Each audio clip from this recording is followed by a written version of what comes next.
si l'Afrique n'honore pas ses génies, comme Cheikh Anta Diop, c'est pas l'Europe qui va permettre à l'Afrique de s'en sortir. C'est pas possible.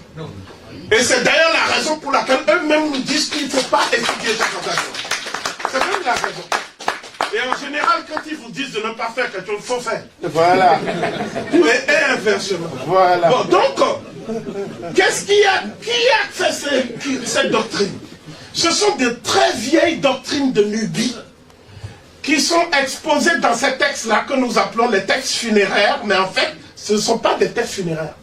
Ce sont des textes concernant la dimension divine et du cosmos. Donc, tout est dedans. Des observations astronomiques. Tout. Ce n'est pas des livres où quelqu'un fait une révélation sur une montagne. Ah non.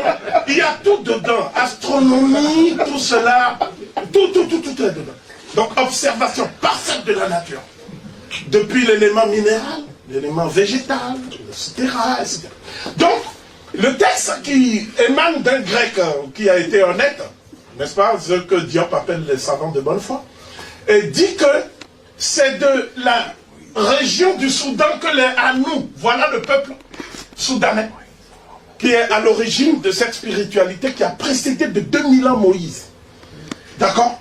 Et donc, ces doctrines-là ont été rangées et rassemblées par des collèges de prêtres, qui sont en fait des initiés, je reviendrai sur ce mot.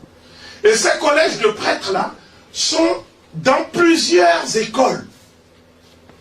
Il y a une école dont le frère Saoussiré a parlé abondamment, c'est ce qu'on appelle donc Younou, c'est-à-dire le temple du pilier. Youn, le pilier. Cette école, c'est ça que les Grecs appellent Héliopolis. Mais il y a aussi l'école de Mennefer, que les Grecs appellent Memphis, où le démiurge n'est pas Ra, mais c'est Ta.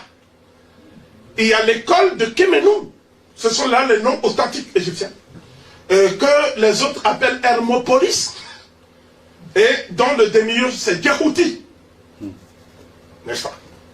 Il y a aussi l'école de Saou, etc. Donc le démiurge est un élément féminin, c'est-à-dire Night. Et c'est la déformation de Night qui va donner plus tard Athéna. Donc ici, vous voyez très bien que ce sont des Soudanais authentiques qui ont conçu ces premiers livres sacrés 2000 ans avant Moïse et 3000 ans avant le christianisme.